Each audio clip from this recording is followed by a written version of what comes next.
Star Wars Squadrons finally came out, and I didn't want to download it, so I ordered it. Try that out because I kind of like getting discs. And oh, for fuck's sake! Anyways, so what is Star Wars Squadrons? Well, it's a first-person only space combat game, I guess. I don't really know what the fuck you'd call it, but you're on a ship shooting other ships, alright? The game starts off by letting you customize your characters for the Empire and Rebels, as you're going to be playing as both factions in online and single-player game modes. The customization is a bit bare bones, but that didn't stop me from picking a character that I could spiritually relate to, the bald one. You also get to choose other stuff, like their voices, so I really had to make sure I got the right voice to match the character. Nothing but the best. And I think I made a pretty good choice. Then, finally, you have to pick the name for your character, and to be honest, for me, it was pretty self-explanatory. Then the game thrusts you right into the campaign, and I swear I didn't mean that pun. Just let me fucking be. You start off playing as the Empire, which you will play through a mission that acts as a tutorial and setup for the story. I like it, as it takes place after Alderaan got fucking nuked, and you know how much I love massive amounts of needless murder. I'm Scottish, that runs in my blood.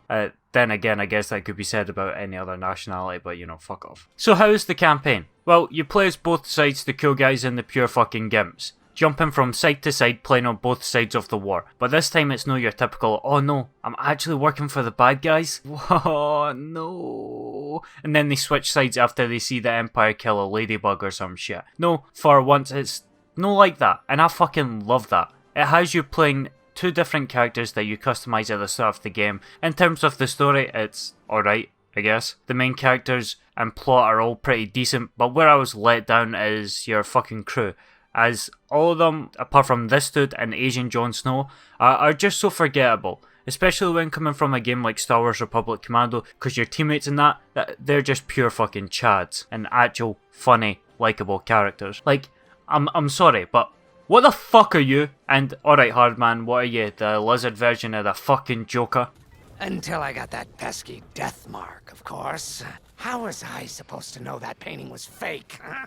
The game even gives you options to talk to your crewmates, but to be honest, I stopped after about 3 times because I couldn't be fucked to find out anything more about this rat that takes a bad hairline to a whole new level. Like, I know my hairline's fucked, but at least I didn't have bowling ball eyeballs and teeth for hair. Like, how the fuck does she even clean them? Some shampoo in the shower or brushing Colgate all over her forehead? I have no fucking idea, but that's what I want to know. Never mind how she lost her shitey arm, which seems to be a 1 in 3 chance in the Star Wars universe apparently. Okay, rant over. But yeah, the characters just don't do it for me. Your crew are gimps, end off. But the main characters, however, are pretty cool and I do like them. Also, the characters that make appearances that are from other Star Wars things is class, like damn, it's motherfucking Akbar! And the story in general is leaps and bounds better than I would have initially expected it to be. It takes place right after the original trilogy, which is a time period we don't get to see much of in the Star Wars media, which is really cool seeing the Empire weak and fractured compared to their normal domination of the galaxy, with the recruitment and training methods that really need to be questioned. Onto the actual gameplay of the campaign, as it's going to have you playing in multiple scenarios using different ships, suiting the current situation. The missions are all pretty fun, and now that I'm talking about gameplay and all that shit, I was only using a controller because I'm no Bill Gates with all this HOTAS and VR shit, but I'm pretty sure they would make the game insane to play with, but yeah, fuck off. Yeah, back to the game.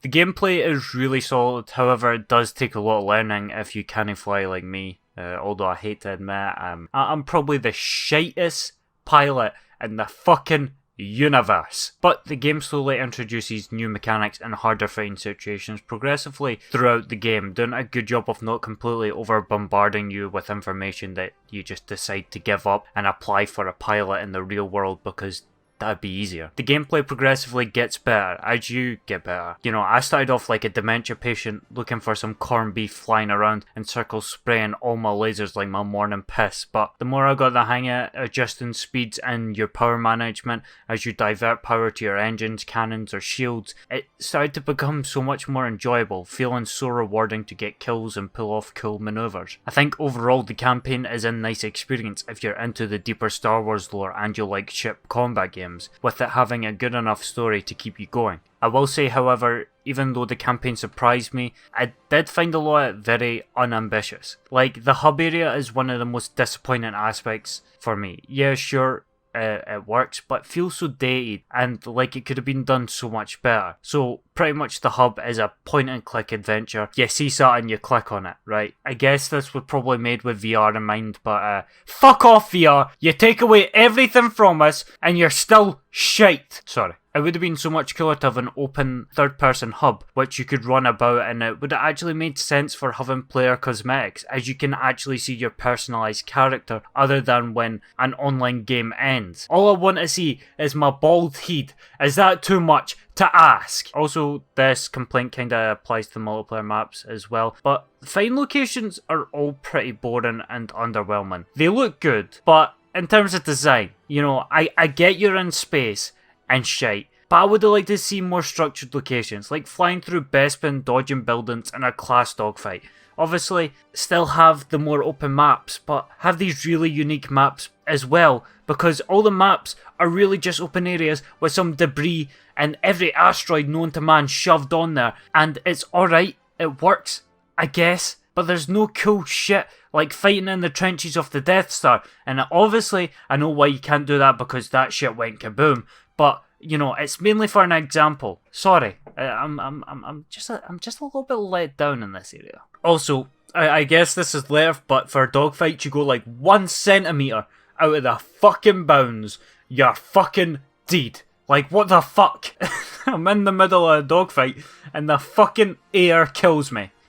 Ah, fuck off. Right, so how's the multiplayer? Well, there's 2 main game modes. Dogfights, which, against contrary belief, it is not 2 dogs fighting. Yes, I was surprised too when my Star Wars game didn't have playable pit bulls. Dogfights are 5v5 team deathmatches. And then you've got the main one, Fleet Battles, which is a ranked 5v5 tug-of-war like game mode, where you'll have to destroy enemy ships to gain advantages to push their main ship and nuke the big thing. I really like both game modes, however, I started off hating the dogfights.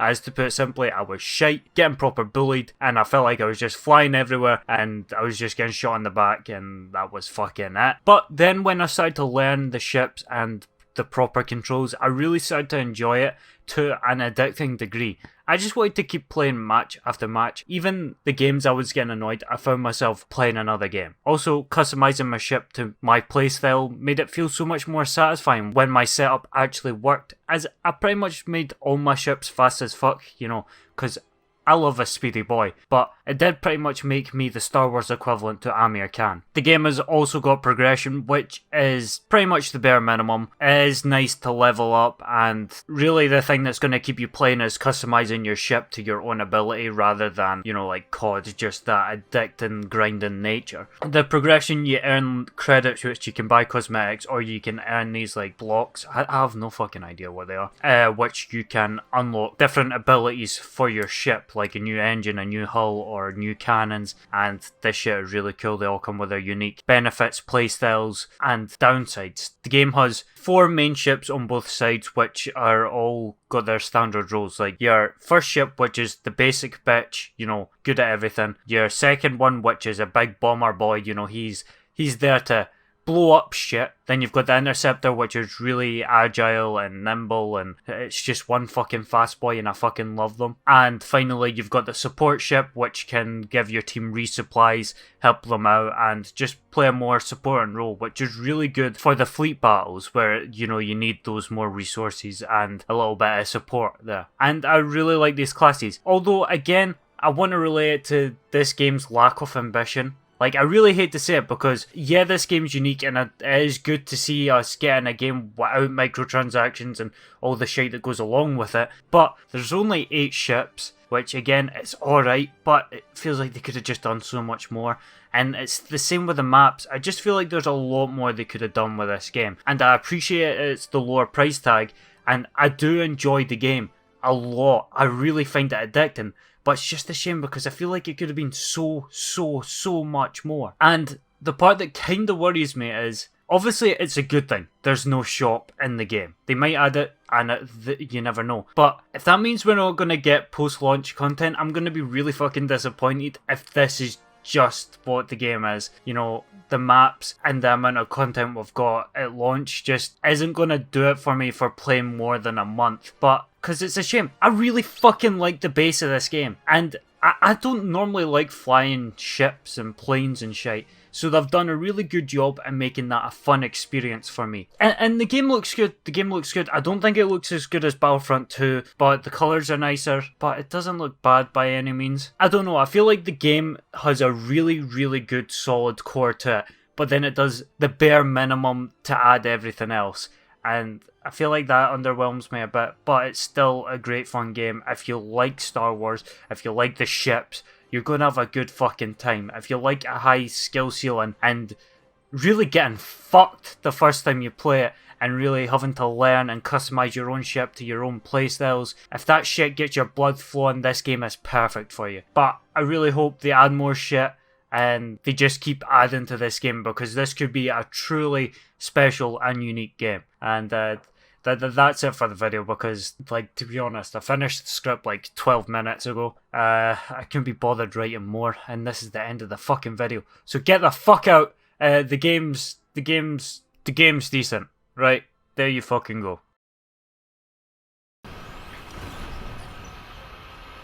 I've got the hang of drifting now as well.